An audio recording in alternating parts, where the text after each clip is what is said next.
সামাজিক মাধ্যমে ছড়িয়ে পড়া নানান কল রেকর্ড ফাঁসের মাস্টারমাইন্ড সাবেক সেনা কর্মকর্তা এই জিয়াউল আহসান।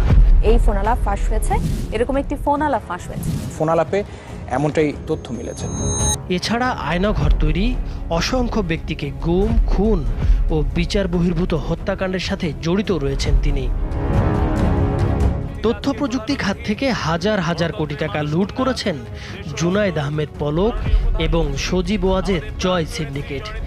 সিঙ্গাপুর, মালয়েশিয়া এবং আমেরিকায় সম্পদের পাহাড় গড়েছেন পলকের স্ত্রী কণিকা।